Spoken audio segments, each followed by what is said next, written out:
High guys, welcome to Purva's dairy blog. आज सकाळीच गरमागरम चहा केला, मस्त चहा पेले आणि मला आज जायचं होतं क्लासला, त्यामुळे क्लासला निघाले. आणि क्लासला गेल्या माझं थोडंसं काम होतं गुडलक कॅफेला, त्याच्यामुळे तिथे थांबले होते. क्लासला गेले, लेक्चर केलं आणि घरी निघाले. घरी आल्या मम्मी म्हणाली चल खाली जायचे भाजी आणायला.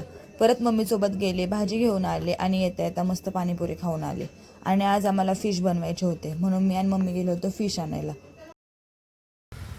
घरी येता येता माझा हा फ्रेंड मला भेटला होता, त्याच्यासोबत गप्पा मारत बसले आणि परत ह्या मॅडमला क्लासवरून घ्यायला गेले. आणि उद्या माझ्या बहिणीचा बड्डे आहे, तर तिला डेकोरेशनचं सामान आणायला गेले होते. ते घेतलं आणि घरी आले. आणि बघा मम्मी काय बोलते ते बघा, ऐका. आमच्या घरी बनणार आहे आज पॉम्पलेट. बघा इकडे वेट, इकडे असं मस्तपैकी मम्मीने प्रॉन्स बनवले. मम्मीने नाही, मी बनवले.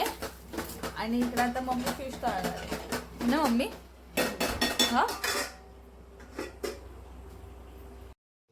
मस्त जेवण केलं आणि इरा अभ्यास करत होती म्हणून तिचा एक व्हिडिओ घेतला. आणि मी आणि मम्मी गेलो होतो खाली केक आणायला. आणि गाईज, उद्याचा दिवस माझ्यासाठी खूप स्पेशल असणार आहे. काय ते मी तुम्हाला उद्या सांगेनच. असा होता माझा आजचा दिवस. बाय.